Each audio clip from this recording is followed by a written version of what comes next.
Cyberabad police commissioner Avinash Mohanty Kukatpally ACP పరిధిలోని KPHP police స్టేషన్ను ఆకస్మికంగా తనిఖీ చేశారు.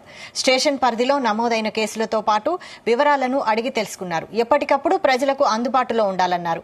ఏమైనా ఇబ్బందులుంటే సత్వరమే చర్యలు తీసుకోవాలని సంబంధిత అధికారులకు సిపి ఆదేశించారు. ఈ తనిఖీలలో బాలనగర్ డీసీపీ సురేష్ కుమార్ తో పాటు స్థానిక ఏసీపీ శ్రీనివాసరావు తదితరులు పాల్గొన్నారు.